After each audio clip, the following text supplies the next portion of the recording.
নমস্কার। সংগ্রামী যৌথ মঞ্চের পক্ষ থেকে আজকের ফেসবুক লাইভে আপনাদের সকলকে স্বাগত।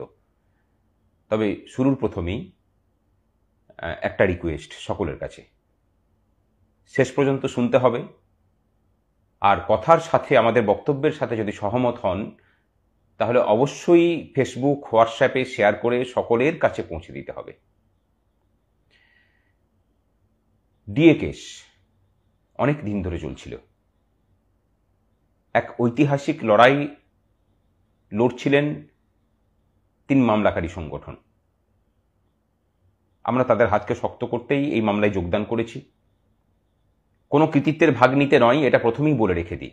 আমরা বরাবর বলে আসছি, কিন্তু তথাপি দেখছি যে একটা শ্রেণী আছেন যারা এগুলোকে নিয়ে অহেতুক বিতর্ক তৈরি করার চেষ্টা করছেন। এই জয়লাভ যা কিছু হবে তার কৃতিত্ব কোনো সংগঠন বা কারুর নয়, সমস্ত কর্মচারী শিক্ষকদের। আর ব্যর্থতা যদি কিছু থেকে থাকে, আমার মনে হয় নেতৃত্ব হিসাবে সেই দায় ব্যক্তিগতভাবে আমাদের নেওয়া প্রয়োজন। আমি অন্তত নিতে রাজি আছি। কিন্তু কিছু জিনিসে লড়াইয়ের ময়দানে যেমন সবাইকে পাওয়া যায় না, সবাইকে পাওয়া সম্ভবও নয়, কিন্তু লড়াইয়ের সমর্থনে সকলের থাকাটা প্রয়োজন, যদি দাবিটা আপনারও হয়ে থাকে।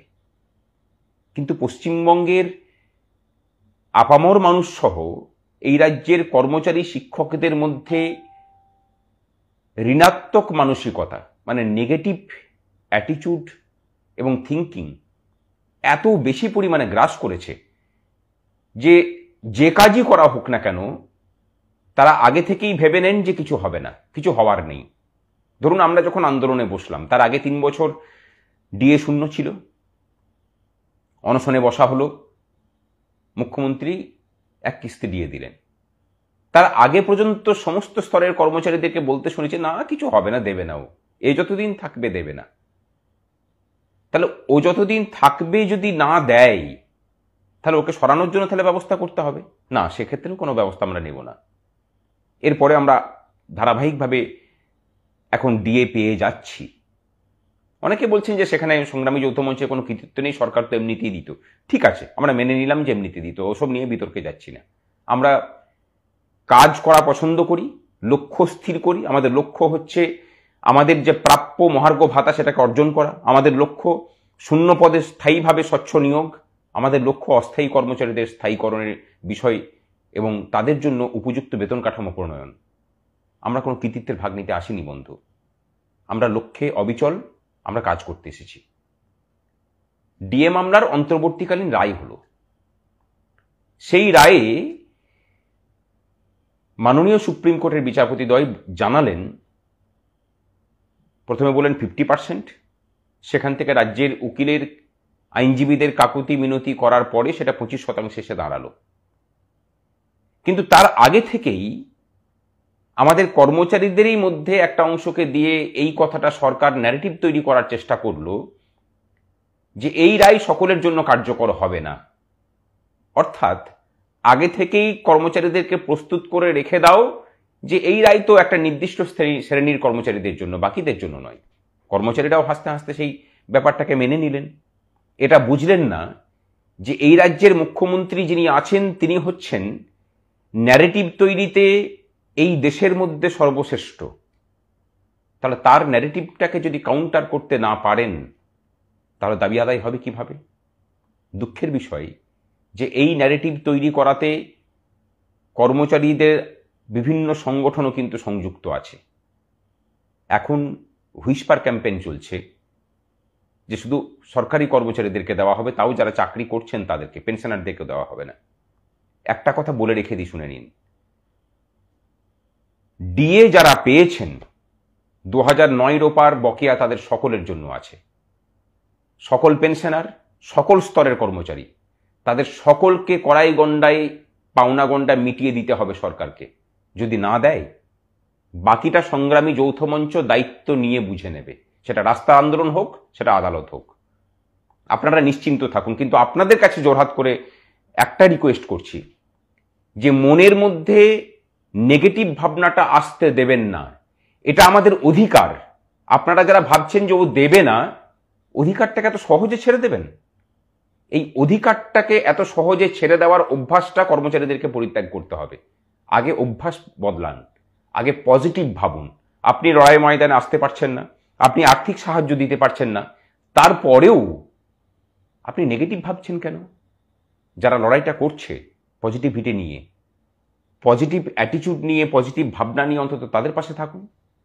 বাকিটা না হয়তো তারাই বুঝবেন, আপনি না হয়তো যেভাবে নিষ্ক্রিয় আছেন সেভাবেই নিষ্ক্রিয় থাকুন, কিন্তু নেগেটিভিটিটা ছড়াবেন না। আর সরকার যে ন্যারেটিভ তৈরি করছে তার পাল্টা ন্যারেটিভ তৈরি করার দিকে এগোন। সেই ন্যারেটিভটা কি? কর্মচারীদের যে ন্যারেটিভটা হবে যে আমরা সকলেই যারা এই রাজ্য সরকারের কর্মচারী বিভিন্ন স্তরের, সেটা আন্ডারটেকিং হতে পারে, সেটা স্পন্সর হতে পারে, যারা কাজ করি তাদের প্রত্যেকের ডিএ বকেয়া আছে রূপা 2009-এর। সুতরাং প্রাপ্য সকলের, কড়াই গন্ডাই প্রত্যেককে মেটাতে হবে। চাইব যে সমস্ত কর্মচারী সংগঠন এই কথা, এই সুরে কথা বলুক। চাইব সমস্ত কর্মচারী সেই সুরে কথা বলুক। অধিকারটাকে এত সহজে ছেড়ে দেবেন না। আর আগামী যে শুনানি আছে এই মামলায় আপাতত মহার্ঘ ভাতাটা আইন স্বীকৃত অধিকার, সেটাকে নিয়ে এস্টাবলিশড হয়ে গেছে। অর্থাৎ ধরেই নিতে পারেন 25% আদায় হয়েছে, বাকি 100% দেওয়ার আদেশও সুপ্রিম কোর্ট দেবে। লিগেলি এনফোর্সিয়েবল রাইট, এটাকে নিয়ে সুপ্রিম কোর্টের মনের মধ্যে কোনো দ্বিধাদ্বন্দ্ব নেই।